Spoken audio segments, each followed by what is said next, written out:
Salut à toi, c'est Hermès, ton moniteur auto-école, enseignant de la conduite et de la sécurité routière. Aujourd'hui, je te propose un examen complet du code de la route, commenté et corrigé. Allez, on perd pas de temps, on commence tout de suite.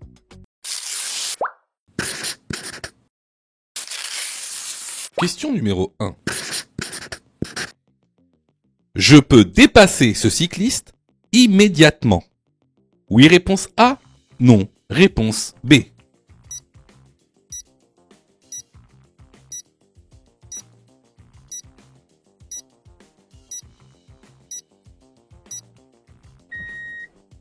Alors ici, tu vois, on est dans un contexte super intéressant. À notre droite, on a un bus à l'arrêt, un arrêt de bus qui dépose des passagers. À la gauche du bus, on a un cycliste et apparemment ce cycliste veut dépasser le bus dans sa propre voie. Alors, déjà, il faut que tu saches que pour dépasser un vélo, il faut respecter un intervalle de sécurité de 1 mètre en agglomération. Or, ici, on voit bien que si on dépasse le vélo, on n'aura pas cet intervalle de sécurité. Donc, juste pour cette raison, on ne peut pas dépasser le cycliste. Mais il y a une deuxième raison. Comme tu peux le voir ici, notre champ de vision est obstrué par le bus. On ne sait pas ce qui se passe devant le bus. Étant donné qu'il a déposé des passagers, peut-être que certains passagers se sont mis devant le bus pour traverser de manière inopinée. Donc, ce que je fais ici, c'est que je ralentis. La bonne réponse est donc la réponse B. Question numéro 2. Je circule hors agglomération. La signalisation indique un passage à niveau. Avec barrière, oui réponse A, non réponse B. À 150 mètres. Oui réponse C, non réponse D.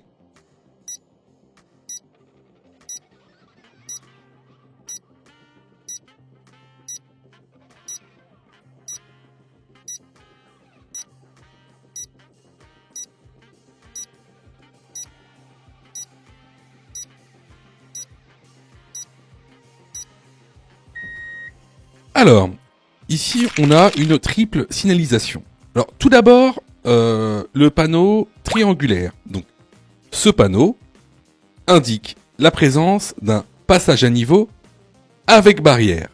À ne pas confondre avec son pendant, qui est ce panneau, et qui indique un passage à niveau sans barrière ni demi-barrière. Juste en dessous de ce panneau, on a un panonceau. Et comme d'habitude, le panonceau vient préciser le panneau qui est au-dessus. Et donc le panonceau, il nous dit quoi? Il nous dit que ce passage à niveau sera accompagné d'un feu clignotant. Également, en dessous, on a ce qu'on appelle des balises. Alors, ces balises vont te donner la distance à laquelle se trouve ce passage à niveau. Alors, lorsque cette balise a 3 bandes rouges, alors cela veut dire que le passage à niveau se trouve à 150 mètres. Lorsque cette balise a 2 bandes rouges, ça veut dire que le passage à niveau se trouve à 100 mètres. Et lorsque la balise a qu'une seule bande rouge, c'est que le passage à niveau se trouvera à 50 mètres. Donc ici, je circule, la signalisation indique un passage à niveau avec barrière, la bonne réponse est la réponse A. À 150 mètres, la bonne réponse est la réponse C. Question numéro 3. Le panneau de forme triangulaire indique un danger permanent. Oui, réponse A. Non, réponse B.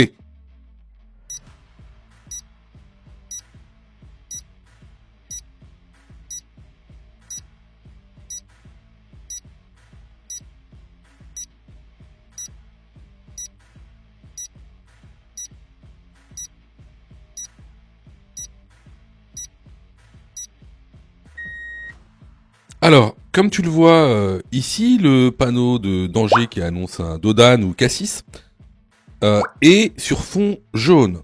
Donc, un panneau de danger sur fond jaune indique un danger temporaire. Si ça avait été un danger permanent, alors ce même panneau aurait été sur fond blanc. Donc la bonne réponse ici est la réponse B. Question numéro 4. En traversant cette intersection, réponse A, je contrôle à gauche puis à droite. Réponse B, je contrôle à droite puis à gauche.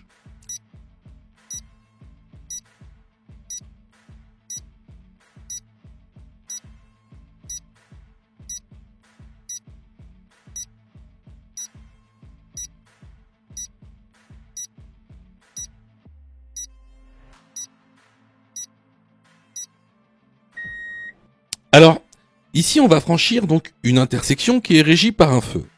Pour nous, le feu est vert. Cependant, ça ne nous empêche pas de faire nos contrôles. Alors, ici, il pourrait par exemple y avoir une voiture qui grille le feu rouge dans une des rues adjacentes. Alors, en premier lieu, le danger, il va venir d'où ? En premier lieu, le danger va venir de gauche. Parce que ce sera le danger le plus proche de nous. En deuxième lieu, le danger viendra de droite. Donc, on fait d'abord un contrôle à gauche, puis un contrôle à droite pendant qu'on traverse. La bonne réponse ici est la réponse A. Question numéro 5. La signalisation indique. Réponse A, un pont mobile. Réponse B, un débouché sur un quai ou une voie sur berge.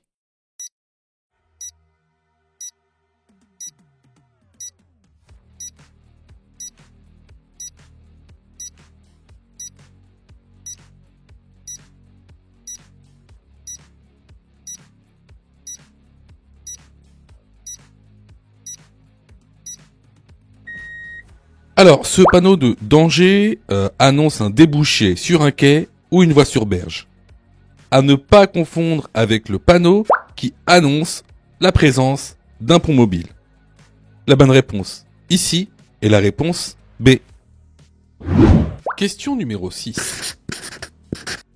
Je roule à 90 km/h. Ma distance d'arrêt est de. Réponse A, 81 mètres. Réponse B, 49 mètres.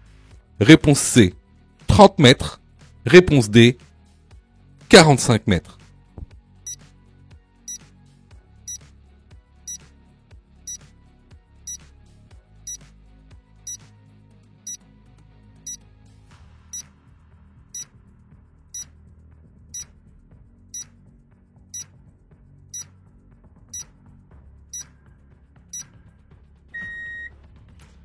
Alors, déjà, qu'est-ce qu'une distance d'arrêt ? La distance d'arrêt, c'est la distance que tu parcours du moment où tu perçois un danger jusqu'au moment où le véhicule est totalement à l'arrêt. Donc, la distance d'arrêt comprend donc deux distances. La première, c'est la distance parcourue durant le temps de réaction. Alors, qu'est-ce que la distance parcourue durant le temps de réaction ? C'est la distance que je mets entre le moment où je perçois un danger et où le moment où j'effectue une action. Par exemple, freiner. Donc ça, c'est ce qu'on appelle la distance parcourue pendant le temps de réaction. Ensuite, la distance d'arrêt est également constituée de la distance de freinage, c'est-à-dire la distance que tu vas effectuer entre le moment où tu appuies sur le frein et le moment où tu t'arrêtes complètement. Alors, maintenant que vous connaissez la distance d'arrêt, comment je fais pour calculer la distance d'arrêt ? Alors là, c'est aussi très simple, c'est une question de cours simple. Alors, ici on roule à 90 km/h. Ce que je fais pour calculer la distance d'arrêt, je prends le chiffre des dizaines. Donc ici, le chiffre des dizaines, c'est 9. Et je le multiplie par lui-même.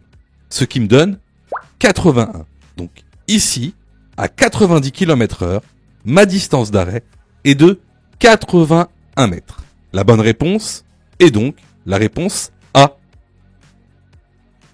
Question numéro 7. Dans cette situation, réponse A, j'accélère. Réponse B, je m'arrête.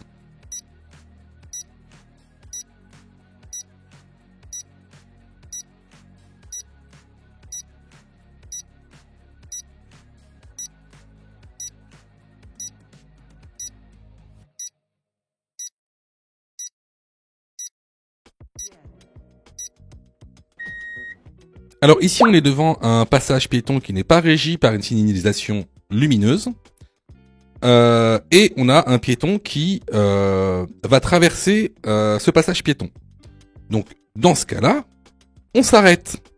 On s'arrête. Si on ne s'arrête pas, c'est ce qu'on appelle un refus de priorité. Donc c'est une contravention de 4e classe, 135 € d'amende et 6 points en moins sur le permis de conduire. La bonne réponse ici est la réponse B. Question numéro 8. Mon véhicule est immobilisé en agglomération. Je place un triangle de présignalisation à 30 mètres derrière mon véhicule. Oui, réponse A. Non, réponse B.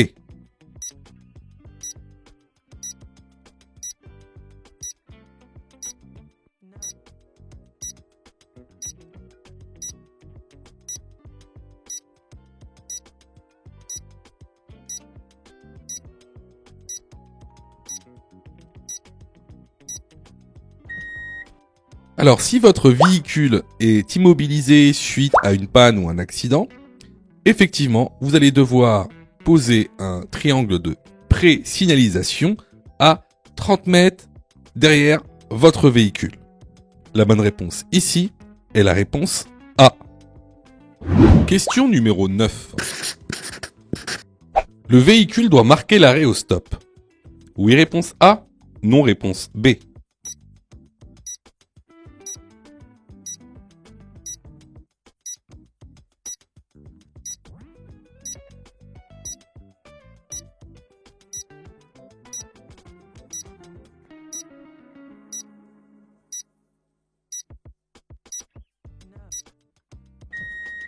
Alors ici on est dans une intersection, on voit en face de nous donc un véhicule qui a passé le stop et à sa droite un policier avec les bras écartés de profil.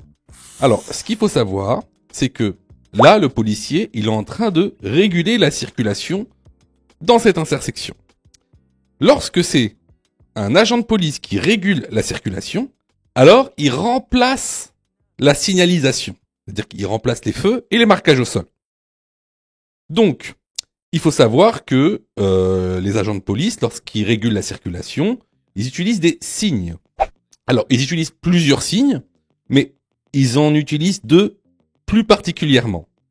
Alors, c'est les bras écartés vus de face et de dos, qui signifient l'arrêt obligatoire, et les bras écartés vus de profil, qui signifie une autorisation de passer. Comme c'est le cas ici, dans cette situation.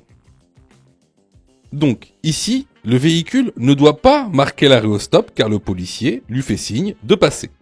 Donc la bonne réponse ici est la réponse B. Question numéro 10. Durant la période hivernale, je dois équiper mon véhicule ou posséder un dispositif antidérapant. Oui, réponse A. Non, réponse B. Les pneus neige ou hiver doivent être montés sur toutes les roues. Oui, réponse C. Non, réponse D.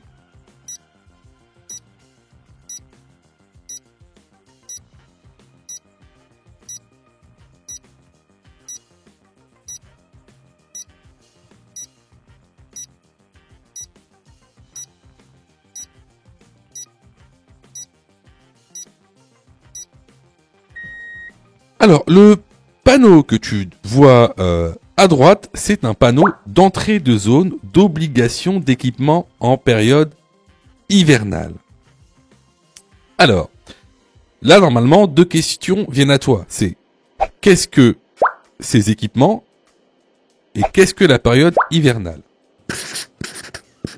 Alors, il faut que tu saches que la période donc hivernale, elle va du 1er novembre au 31 mars. Donc ça veut dire qu'il est obligé d'équiper son véhicule de dispositifs antidérapants entre le 1er novembre et le 31 mars, seulement dans 34 départements. Alors, maintenant, qu'est-ce que sont ces équipements obligatoires? Ces équipements obligatoires sont des dispositifs antidérapants. Alors, ça nous amène pas très loin. Donc, c'est quoi des dispositifs antidérapants?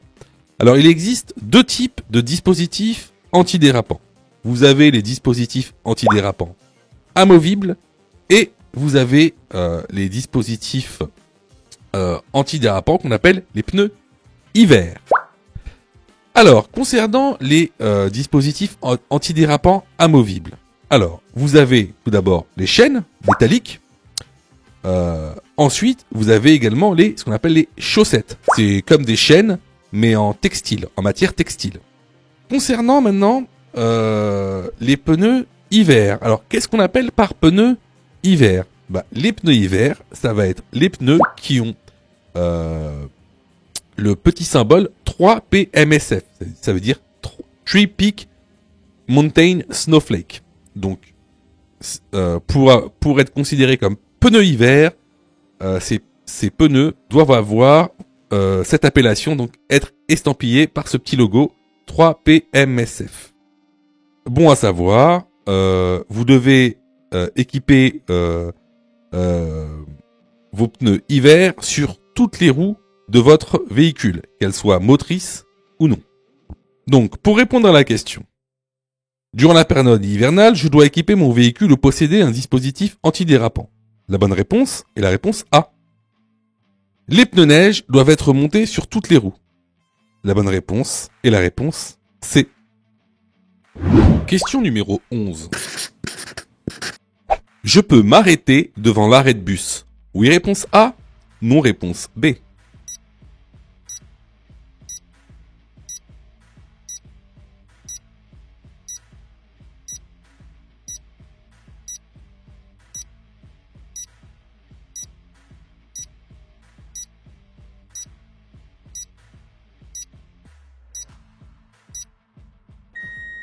Alors non, il est formellement interdit de s'arrêter ou de stationner devant un arrêt de bus.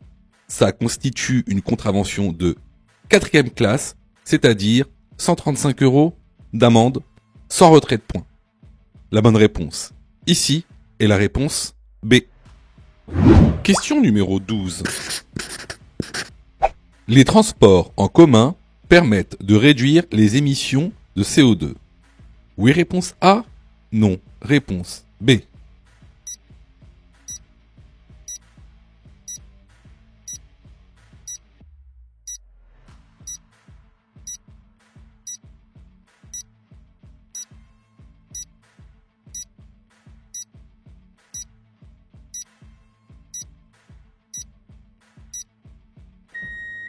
Effectivement, les transports en commun permettent de réduire les émissions de CO2.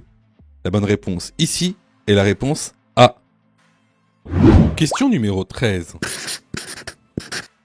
Dans cette situation, je klaxonne. Oui, réponse A. Non, réponse B. Je ralentis. Oui, réponse C. Non, réponse D.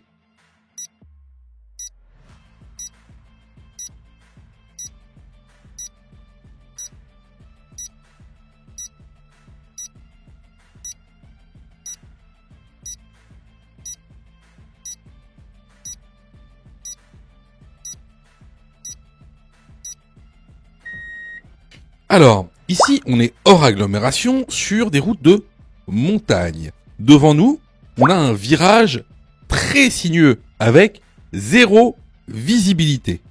Donc, pour marquer ma présence auprès des autres usagers, je klaxonne.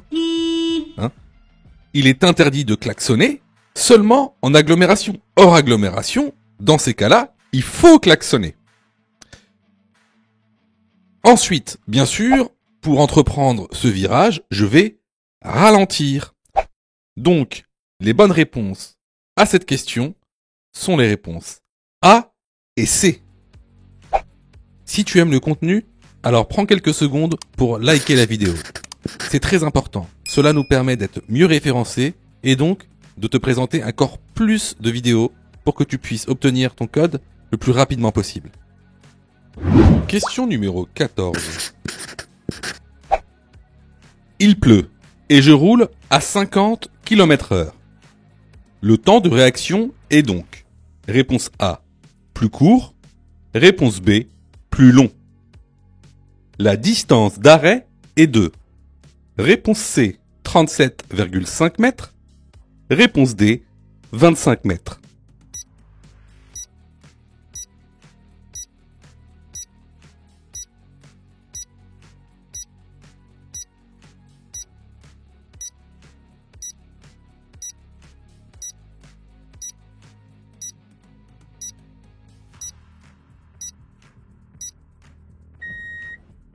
Alors, il faut savoir que les conditions climatiques n'impactent pas sur le temps de réaction. Ce qui va influer sur le temps de réaction, ça va être la fatigue, ça va être votre inattention, par exemple si vous êtes sur votre téléphone portable, et surtout, ça va être la consommation de substances psychoactives, comme les médicaments ou des substances stupéfiantes. Alors, concernant la distance d'arrêt, alors là, je sais que beaucoup se sont trompés à cette question. Bah, je le sais parce que je suis enseignant de la sécurité routière, et beaucoup d'entre vous, en fait, vous pensez que vous connaissez le code, mais vous connaissez pas le code. Et c'est pour ça d'ailleurs que il y a 40% de taux d'échec. Hein. Alors, ici, il pleut. D'accord? Donc, il y a une différence entre la distance d'arrêt sur sol sec et la distance d'arrêt sur sol mouillé. Alors, en fait, au début, on la calcule de la même manière. À gauche, je vais mettre la distance d'arrêt sur sol sec. À droite, la distance d'arrêt sur sol mouillé. Alors, comment on calcule la distance d'arrêt? Bah, c'est très simple. On prend le chiffre des dizaines, ici 5, on le multiplie par lui-même. Donc ça fait 25 mètres. Mais ça, c'est seulement la distance d'arrêt sur sol sec.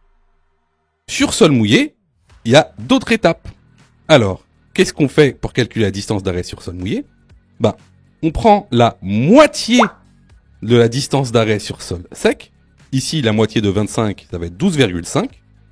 Et on l'ajoute à la distance d'arrêt sur sol sec, c'est-à-dire 25. Ce qui nous donne 37,5 mètres. Donc ici, la bonne réponse est la réponse C. Alors, vous voyez, il y a beaucoup de gens, en fait, je sais, hein, je sais que vous êtes trompés. Enfin, beaucoup d'entre vous se sont trompés. Je sais que vous passez beaucoup de temps à réviser votre code. Je le sais. Hein, sûrement que même vous avez une application gratuite. Mais vous savez, les applications gratuites, si c'est gratuit, ne pensez pas que vous allez avoir de la qualité.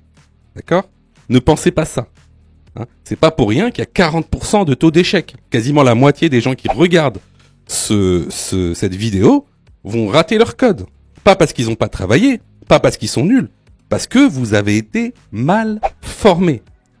C'est pour ça que nous, on vous propose donc une plateforme de formation 100% dédiée au code de la route, réalisée par des professionnels, avec une méthodologie adéquate qui vous permettra d'avoir votre code de la route rapidement. En plus de ça, vraiment ça coûte pas cher. Vous pouvez commencer à vous former pour 9,90 €. Ça c'est la formule la plus basse. Sinon, vous pouvez même choisir la formule Mon code en 10 jours. Et avec cette formule, vous êtes 100% remboursé si vous ratez votre code. Simplement en envoyant la preuve de votre échec. Donc voilà, moi un petit conseil que je vous donne, surtout si vous êtes trompé à cette question, allez dans la plateforme, formez-vous correctement, vous allez voir, ça va bien se passer. Allez, question suivante. Question numéro 15. Je peux dépasser ce véhicule? Oui, réponse A, non réponse B.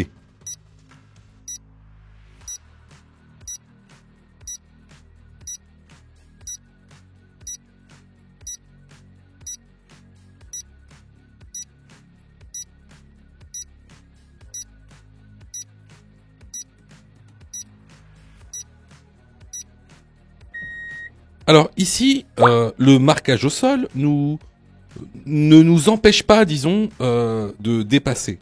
Mais on a juste, il y a juste une chose qui va nous empêcher ici de dépasser, c'est la visibilité. Hein, on voit pas ce qui se passe devant nous. Un véhicule pourrait venir en sens inverse à ce moment même. Donc, dans cette situation, je ne peux pas dépasser ce véhicule. La bonne réponse est la réponse B. Question numéro 16. Je laisse la priorité au véhicule rouge à ma droite. Oui, réponse A. Non, réponse B.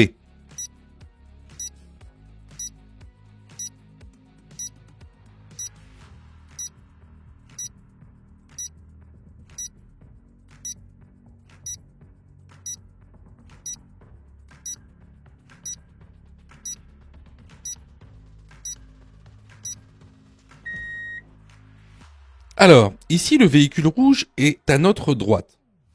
Seulement, regardez bien le trottoir. Le trottoir est affaissé. Alors ça, c'est ce qu'on appelle un bateau. Un bateau, c'est quand le trottoir est affaissé et ça marque en fait une propriété privée. Donc, le véhicule, certes, est à ma droite, mais il sort d'une propriété privée. Alors, le véhicule n'aura pas la priorité à droite. Ici, c'est moi qui passe, avant le véhicule. Donc la bonne réponse est la réponse B. Question numéro 17.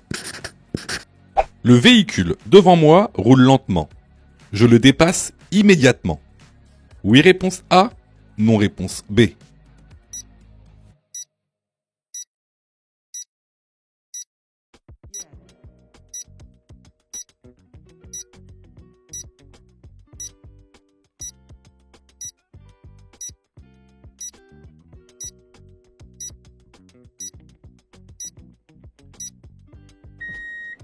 Alors, regardez sur le rétroviseur de gauche, on a une voiture noire qui est en train de nous dépasser, en tout cas qui va nous dépasser.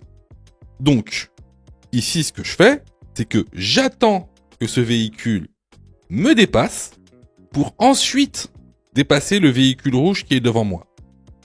Donc, ici, je ne le dépasse pas immédiatement. La bonne réponse est la réponse B. Question numéro 18. Les documents obligatoires à bord du véhicule sont: réponse A, la carte grise, réponse B, l'assurance du véhicule, réponse C, le permis de conduire, réponse D, le procès-verbal du contrôle technique.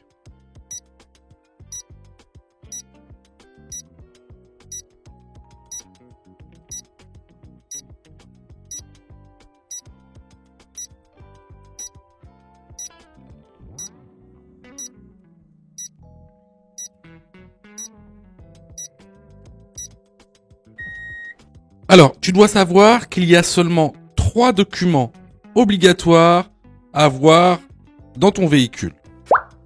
Tout d'abord, ça va être le permis de conduire. Ensuite, ça va être la carte grise et également la preuve du contrôle technique valide. Tu n'as pas besoin de montrer ton procès-verbal du contrôle technique. Tu as seulement besoin de montrer une preuve, c'est-à-dire de montrer soit la vignette, soit le timbre qui est collé sur la carte grise. Également, tu n'es pas obligé de posséder l'assurance du véhicule à bord du véhicule. Hein, maintenant, depuis avril 2024, les policiers ont à leur disposition un fichier des véhicules assurés. Donc, d'ailleurs, il s'appelle le FVA, fichier des véhicules assurés. Donc, ils savent si tu es assuré ou non. Donc, c'est plus obligatoire de l'avoir depuis avril 2024. Donc, pour répondre à la question, les documents obligatoires à bord du véhicule sont réponse A, la carte grise, et réponse C, le permis de conduire. Les bonnes réponses sont les réponses A et C. Question numéro 19. Lors d'un long trajet, je dois effectuer une pause. Réponse A, tous les 2 heures. Réponse B, tous les 4 heures.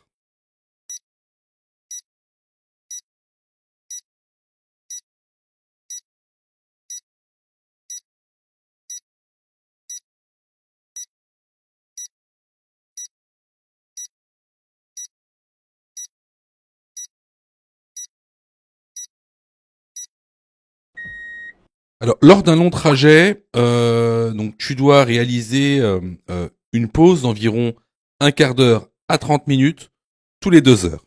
La bonne réponse ici est la réponse A. Sais-tu que Mon Code de la route est aussi une plateforme pédagogique qui te permet de passer ton examen du code à partir de seulement 9,90 €. Et on a même conçu, spécialement pour toi, un programme qui te permet d'obtenir ton code en un temps record. C'est le programme Mon Code en 10 jours. Avec un calendrier de révision personnalisé, un contenu pédagogique par thème conforme à la nouvelle réforme, des nombreux tests d'examen blanc issus de l'examen officiel, accessible sur smartphone, tablette et PC durant 1 an et en accès illimité. Et surtout, cette formation est 100% remboursée en cas d'échec à l'examen. Alors, si tu souhaites obtenir ton code du premier coup sans te ruiner et sans risque, rejoins notre programme en cliquant sur le lien en description de la vidéo. Pour ça, tu as juste à cliquer sur le lien en description et à choisir ta formule. Question numéro 20. Mon véhicule est immobilisé sur autoroute. Je place le triangle de présignalisation 30 mètres derrière le véhicule. Oui, réponse A. Non, réponse B.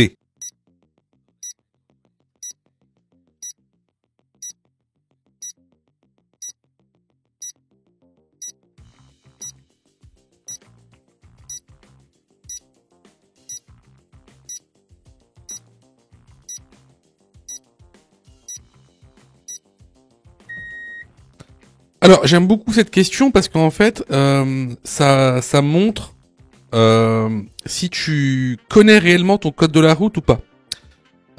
Vous faites souvent cette erreur sur cette question, souvent parce que vous avez été, il faut le dire, mal formé en fait. Voilà, vous n'avez pas suivi une bonne pédagogie. Alors, vous savez que sur autoroute, il est interdit de sortir de son véhicule. C'est strictement interdit de marcher sur l'autoroute. C'est une infraction. D'ailleurs, votre temps de survie sur autoroute, lorsque vous êtes un piéton, ne dépasse pas 20 minutes. Donc, sur autoroute, lorsque mon véhicule est immobilisé, je ne mets pas de triangle de présignalisation. Je reste dans ma voiture, sur la bande d'arrêt d'urgence. Alors, souvent vous confondez entre mettre un triangle de présignalisation sur autoroute et en agglomération. En agglomération, si votre véhicule est immobilisé, oui, vous devez mettre le triangle 30 mètres en amont de votre véhicule. Mais sur autoroute, surtout pas. C'est totalement interdit. Donc, la bonne réponse ici est la réponse B. Donc vraiment, si tu t'es trompé à cette question, je t'encourage vraiment à aller sur la plateforme pour te former correctement. Parce que en fait, ça montre que t'as pas les notions nécessaires. Tout simplement. Allez, on passe à la prochaine question. Question numéro 21. Je suis impliqué dans un accident mortel dans lequel je roulais à plus de 50 km/h au-dessus de la vitesse maximale autorisée. Je risque d'être condamné pour homicide involontaire. Oui, réponse A. Non, réponse B. Je risque. Réponse C. 100 000 € d'amende. Réponse D. Une annulation de permis de 10 ans.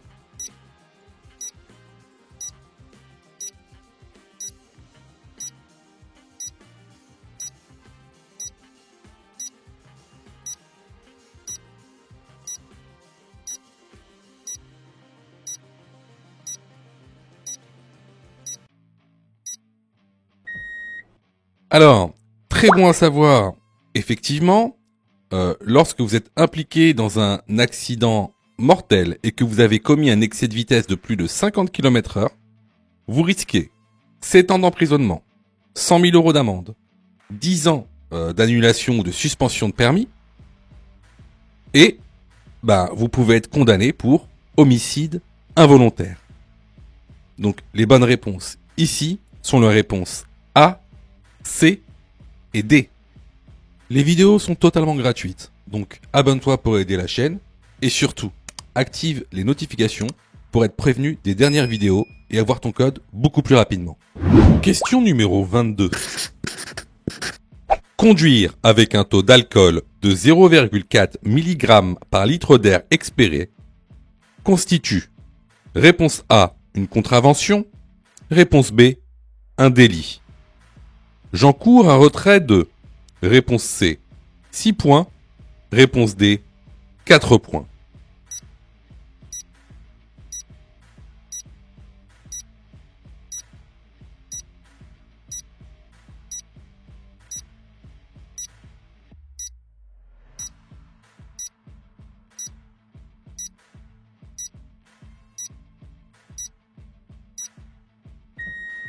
Alors, comme le montre le document que vous retrouverez dans la formation, conduire avec un taux d'alcool de 0,4 mg par litre d'air expiré constitue un délit. Et ça, que vous soyez probatoire ou non.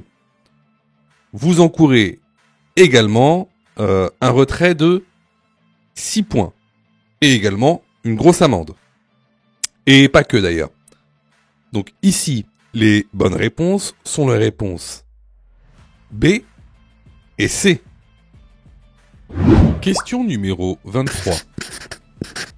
Je peux prendre la voie de droite pour aller à Toulouse.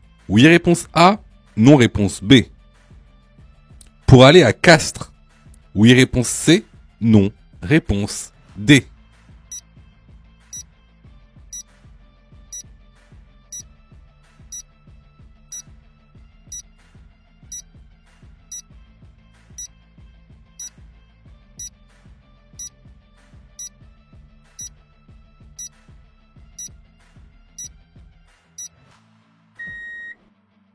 Alors, deux choses ici. Si tu regardes bien le marquage au sol, tu as devant toi une ligne de dissuasion.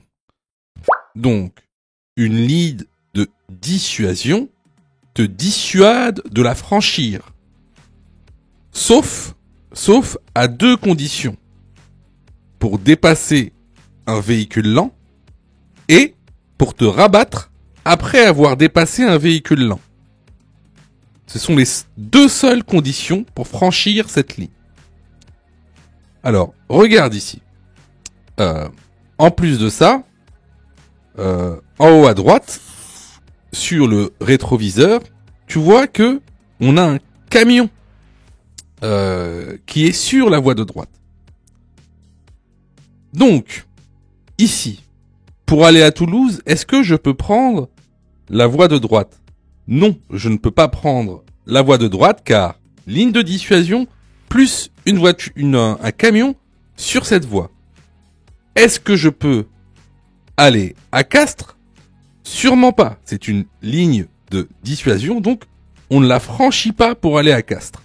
Donc ici, les bonnes réponses sont les réponses B et D.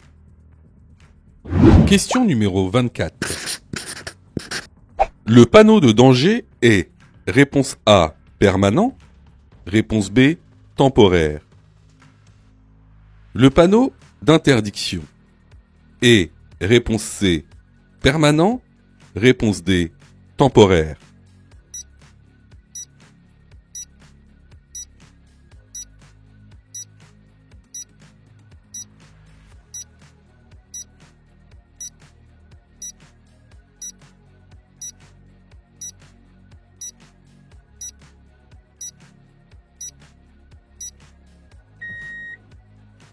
Alors ici, regarde bien déjà la situation.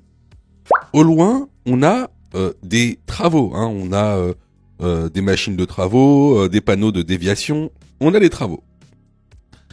D'ailleurs, regarde, la signalisation représente donc un panneau de danger sur fond jaune indiquant un rétrécissement de chaussée, donc qui lui est un panneau temporaire. Concernant le panneau d'interdiction, il n'est pas sur fond jaune. Seulement, regarde bien, il est posé sur une fixation provisoire. Il est posé sur un plot avec du sable. Donc, c'est également un panneau temporaire. Donc ici, les bonnes réponses vont être les réponses B et D. Question numéro 25. Je suis témoin d'un accident avec dommages corporels. Dans l'ordre, je dois réponse A, protéger, secourir, alerter. Réponse B, protéger, alerter, secourir. Dans ce cas, la personne est inconsciente. Afin de la secourir, réponse C, je retire son casque. Réponse D, je l'écarte de la chaussée.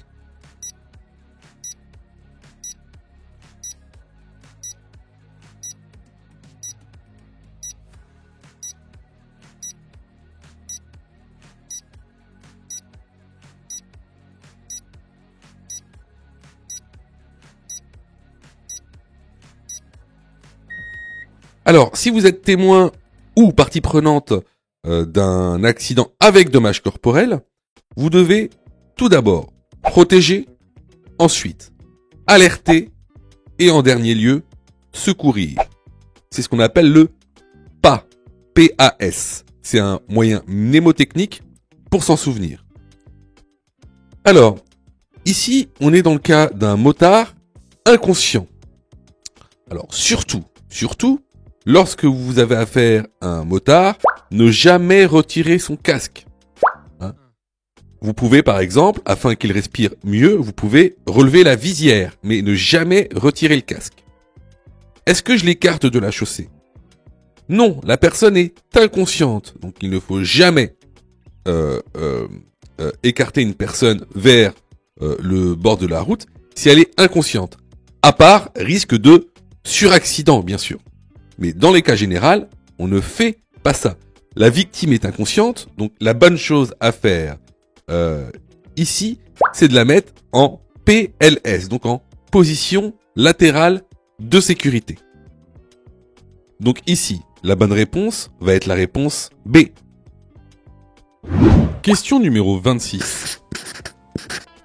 En période hivernale, après ce panneau, je suis dans l'obligation d'équiper mon véhicule de chaînes ou chaussettes si je n'ai pas de pneus hiver. Oui, réponse A. Non, réponse B. D'équiper mon véhicule de pneus hiver si je n'ai pas de chaussettes ou chaînes. Réponse C. Seulement sur les roues motrices. Réponse D. Sur toutes les roues.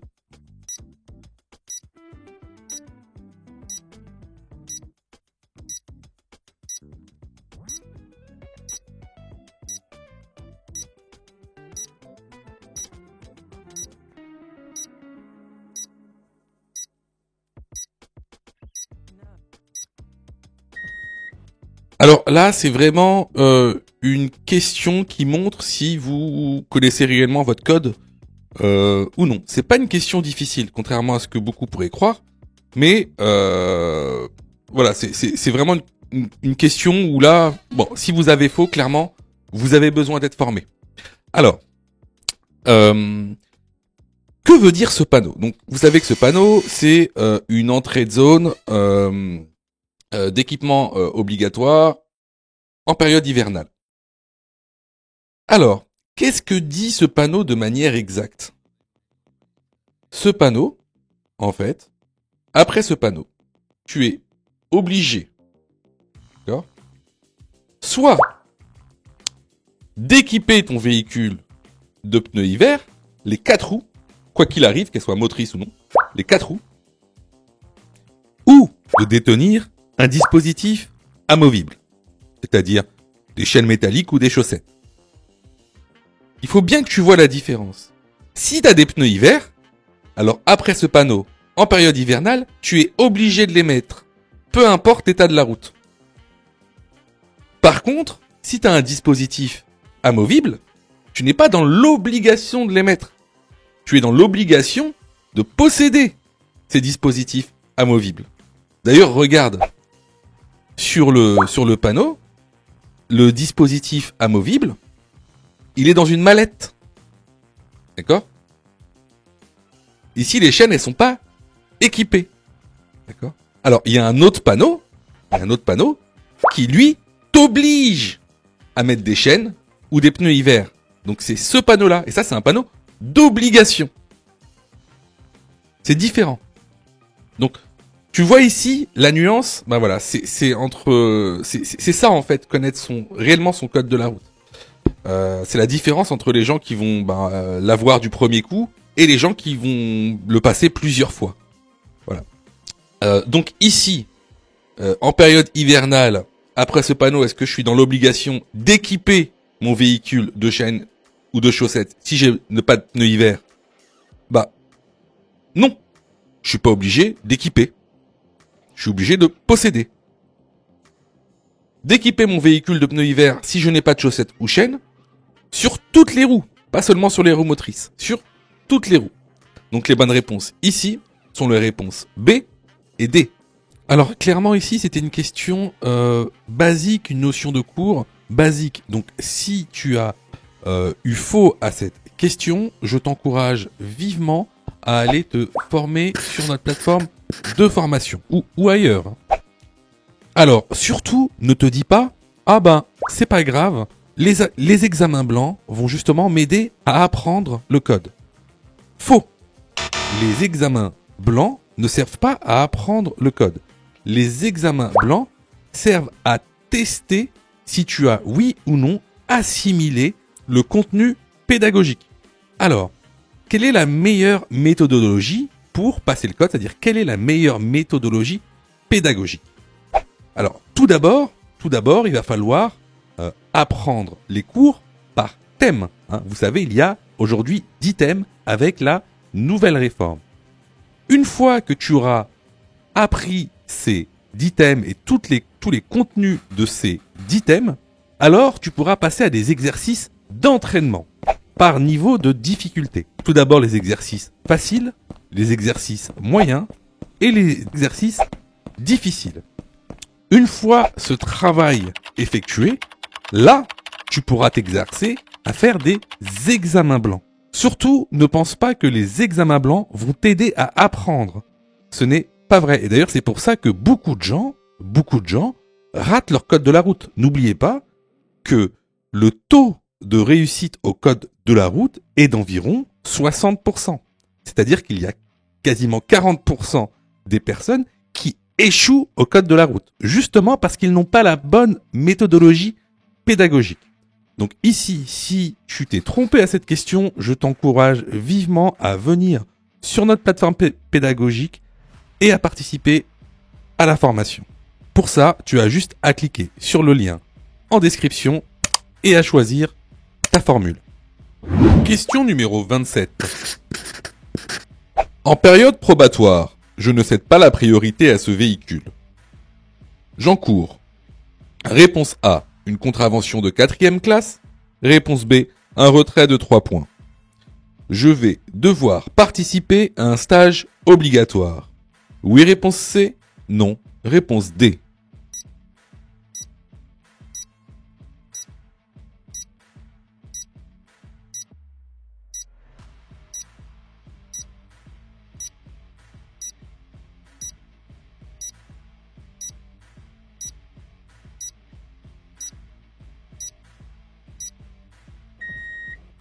Alors, si vous refusez, comme ici, la priorité à droite à ce véhicule rouge, écoutez, vous encourez, donc c'est une contravention de 4e classe, et vous encourez un retrait de 4 points, et non 3 points, c'est 4 points. Est-ce que je vais devoir participer à un stage obligatoire?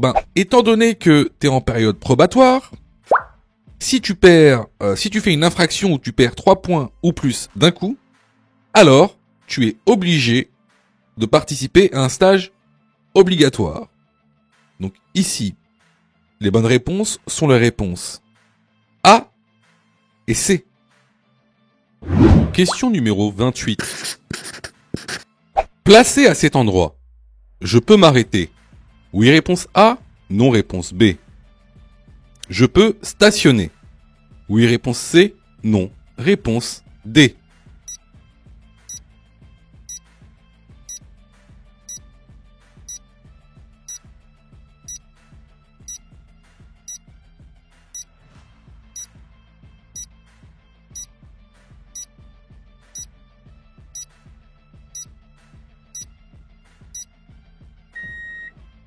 Alors déjà, la signalisation indique qu'il est interdit de stationner et de s'arrêter sur une distance de 750 mètres.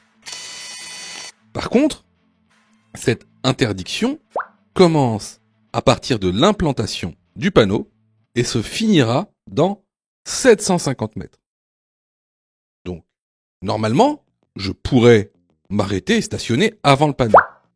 Oui, mais là, il y a une règle générale, en fait, qui vous interdit de stationner ou de vous arrêter devant un panneau quelconque. Devant toute signalisation, vous n'avez pas le droit ni de vous arrêter, ni de vous stationner. Donc, dans ce cas-ci, les bonnes réponses sont les réponses B et D. Si tu aimes le contenu, alors prends quelques secondes pour liker la vidéo. C'est très important. Cela nous permet d'être mieux référencés et donc de te présenter encore plus de vidéos pour que tu puisses obtenir ton code le plus rapidement possible. Question numéro 29. J'actionne les clignotants. Réponse A, au moment où je tourne. Réponse B, avant de tourner. Si j'oublie mes clignotants, je risque. Réponse C, un retrait de 3 points. Réponse D, une contravention de 4e classe.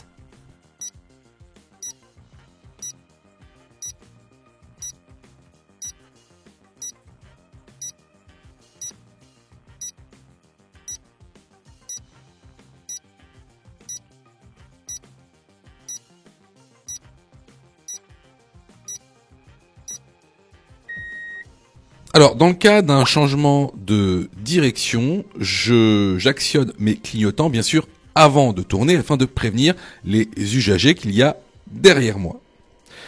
Si j'oublie mes clignotants, qu'est-ce que je risque ?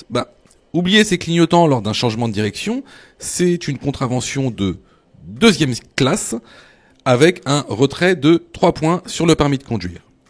Donc ici, les bonnes réponses vont être les réponses B et C. Question numéro 30. Je roule à 80 km/h. Ma distance de freinage est de réponse A, 64 mètres. Réponse B, 24 mètres. Réponse C, 40 mètres.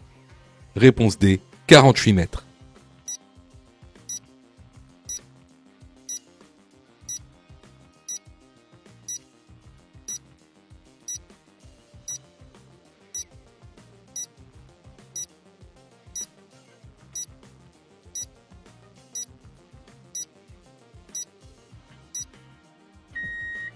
Alors, si je roule à 80 km/h, ma distance de freinage est de 40 mètres.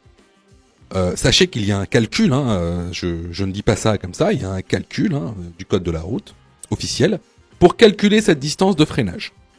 Alors, si vous voulez connaître cette distance de freinage, je vous invite fortement à aller dans la formation. On vous expliquera tout. Clairement, si tu as répondu faux à cette question, ça montre.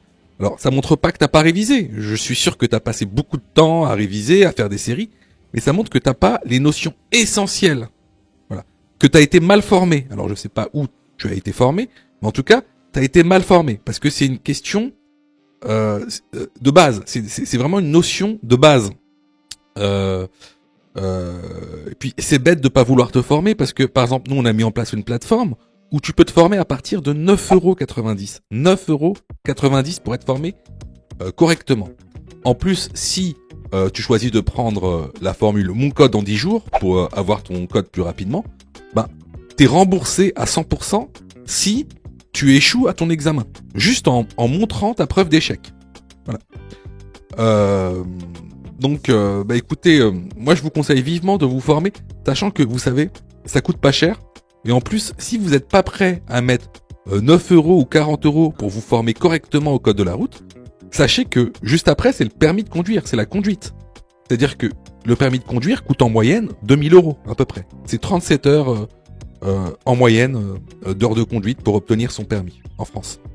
À peu près 2000 euros, quoi, un peu moins. C'est 1800 euros. Donc, si t'as pas 40 euros ou 10 euros pour te former au code de la route, ça va être compliqué de passer ta conduite et donc ton permis de conduire. Parce que là, ce sera 2000 euros.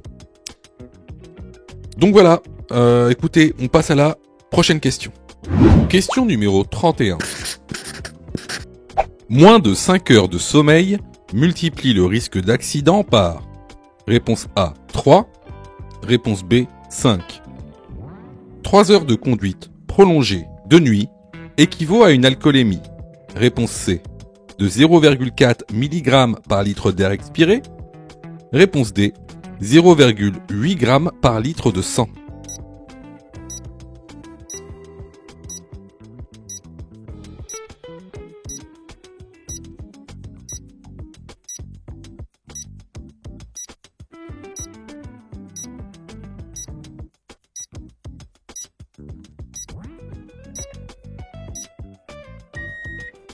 Alors ici, comme le montre le document que vous retrouverez dans la formation, moins de 5 heures de sommeil multiplie le risque d'accident par 3.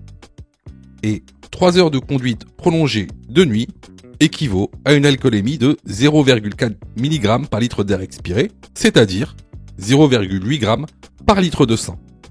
Les bonnes réponses ici sont les réponses A, C et D. Question numéro 32. Je viens d'acheter un véhicule d'occasion. Je dois renouveler la carte d'immatriculation dans un délai de réponse A, 2 semaines, réponse B, 2 mois, réponse C, 1 mois, réponse D, 3 mois.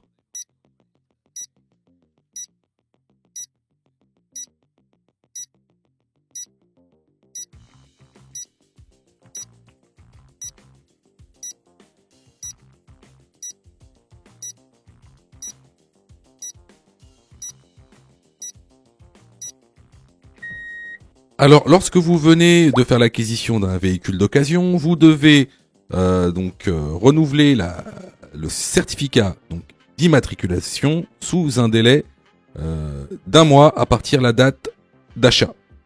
La bonne réponse ici est la réponse C. Question numéro 33. Je roule en agglomération. Le passage à niveau se trouve A. Réponse A, 150 mètres. Réponse B, 50 mètres. Réponse C, 15 mètres. Réponse D, 100 mètres.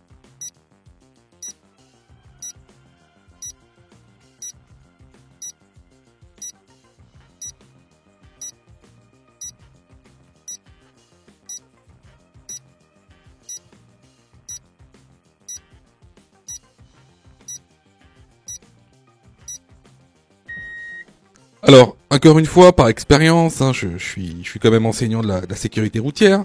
Par expérience, je sais que beaucoup d'entre vous se sont trompés à cette question.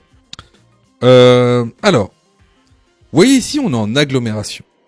Et on a une borne qui nous avertit d'un passage à niveau.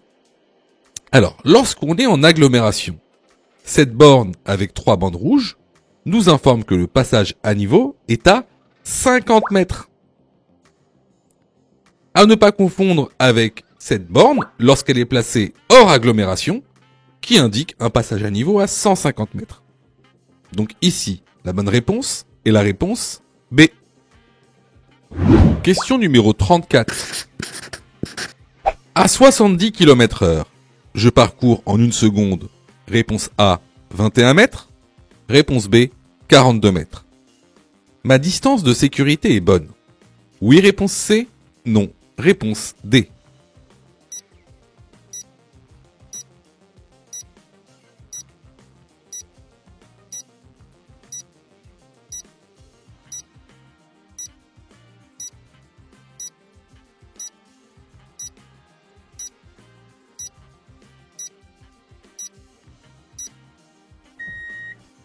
Alors, comment connaître la distance que je fais en 1 seconde? Ben, c'est très simple. Ici, on roule à 70 km/h. Donc, on prend le chiffre des dizaines, ici 7, et on le multiplie par 3. 3 fois 7, 21. À 70 km/h, je parcours 21 mètres en 1 seconde. Concernant ma distance de sécurité, est-ce qu'elle est bonne? Bon, on pourrait, avec les notions qu'on a et les connaissances qu'on a, on pourrait la calculer et la comparer avec les lignes de rive. Bon, là, c'est simple. On les a, les lignes de rive. Et on sait que une bonne distance de sécurité sur route est de 2 lignes de rive. Or, ici, vous voyez bien qu'on les a pas, les 2 lignes de rive. Donc, on n'a pas une bonne distance de sécurité. Les bonnes réponses ici vont donc être les réponses A et D. Question numéro 35. Lors de mon installation, je dois régler dans l'ordre. Réponse A, le siège, le rétroviseur, puis la ceinture. Réponse B, le rétroviseur, le siège, puis la ceinture.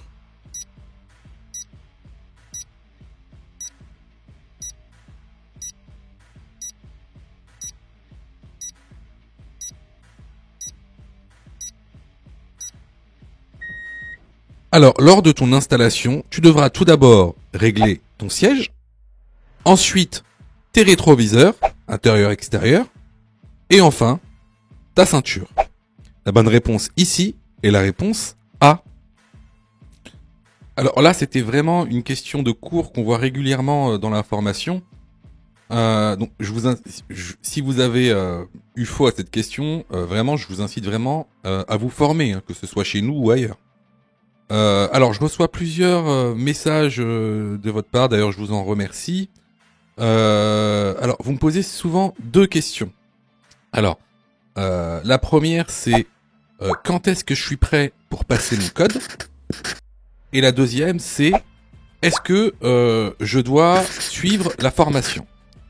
Alors, tout d'abord, on va répondre à la première question. Quand est-ce que tu es prêt pour passer ton code? Bah, c'est très simple.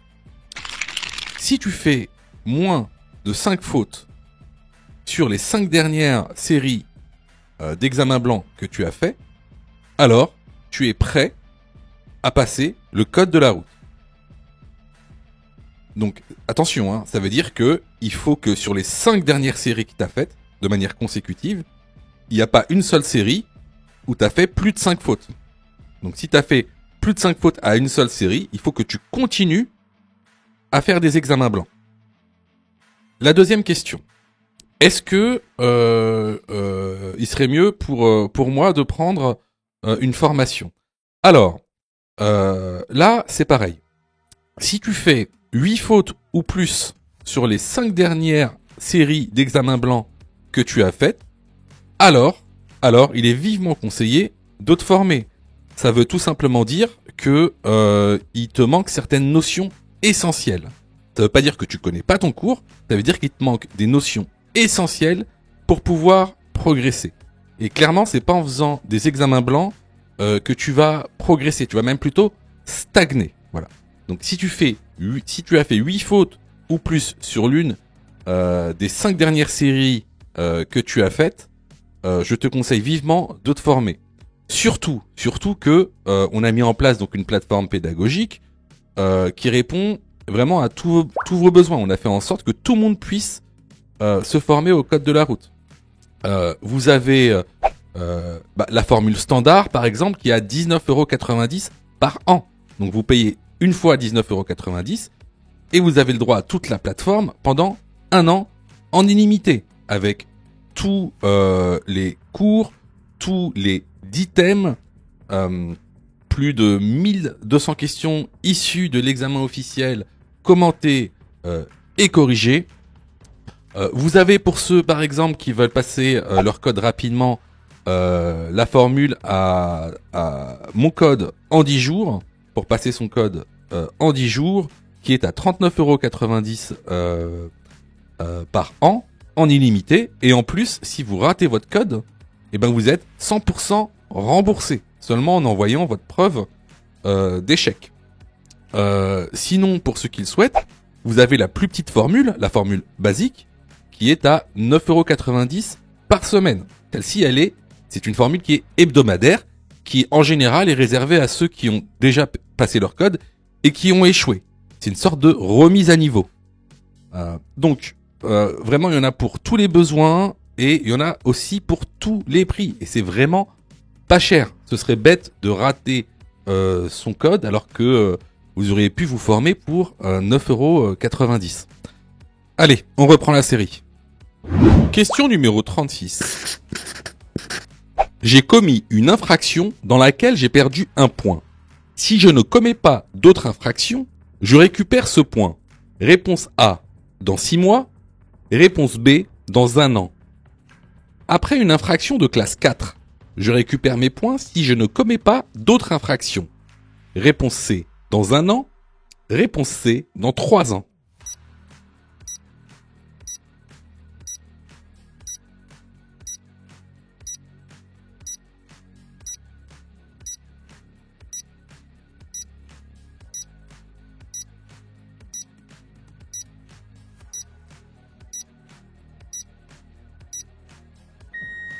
Alors là, c'est le document que vous pouvez retrouver donc dans la formation. À savoir, si vous perdez un point lors d'une infraction, vous pouvez récupérer ce point 6 mois après si vous ne commettez aucune autre infraction. Par contre, si vous réalisez une infraction de classe 4 à 5 ou un délit, alors vous ne récupérez vos points qu'au bout de 3 ans, encore une fois, si vous ne commettez pas d'autres infractions. Donc ici, les bonnes réponses sont les réponses A et D. Question numéro 37. Les aires d'autoroute sont situées tous les... Réponse A, 20 km. Réponse B, 30 km. Réponse C, 40 km. Réponse D, 10 km.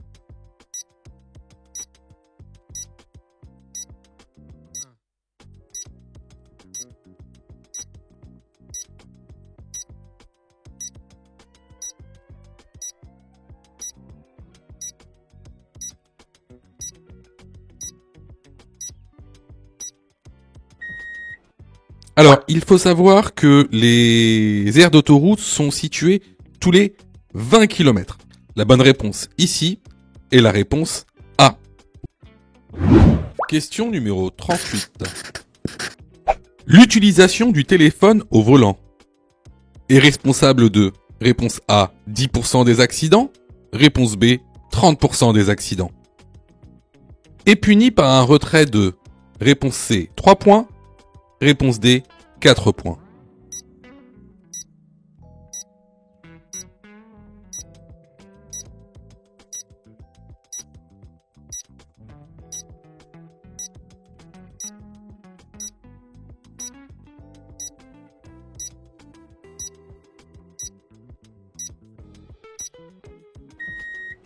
Alors, comme le montre le document que vous retrouverez dans la formation, l'utilisation du téléphone est responsable de 10% des accidents de la route.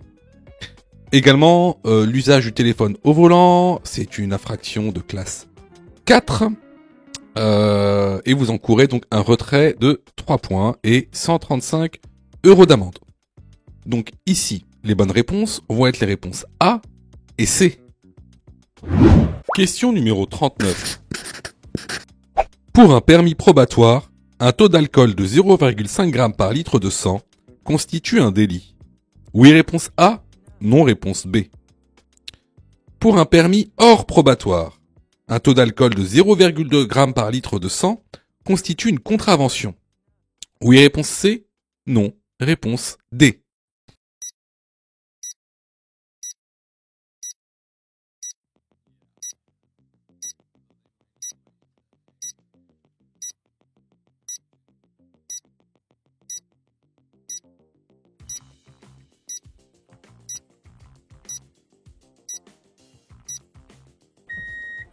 Alors, comme tu peux le voir sur le document de la formation, pour un permis probatoire, 0,5 g par litre de sang ne constitue pas un délit. C'est toujours une contravention.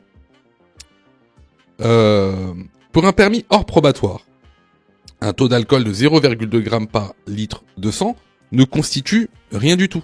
C'est ni une contravention, ni un délit. Il est dans son droit d'avoir 0,2 g par litre de sang. Donc les bonnes réponses, ici, sont les réponses B et D. Question numéro 40. Le niveau de vigilance est plus faible. Réponse A, entre 13h et 15h. Réponse B, entre 18h et 20h.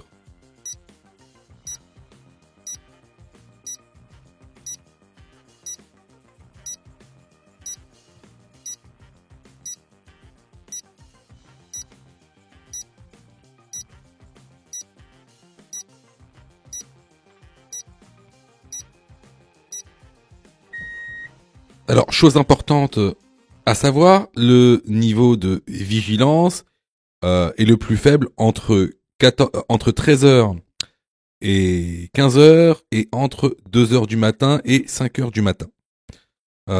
Donc, ici, entre 13h et 15h, ça va correspondre à l'après-déjeuner, donc à la digestion. Donc ici, la bonne réponse va être la réponse A. Si tu as fait 8 fautes ou plus, ne panique pas. Rejoins-nous sur notre plateforme pédagogique en ligne en cliquant sur le lien en description de la vidéo. Tu pourras alors choisir la formule qui te convient. N'oublie pas de liker la vidéo et de t'abonner pour recevoir toutes les dernières notifications. Tu peux aussi continuer à t'entraîner en cliquant sur l'une des vidéos qui s'affichent.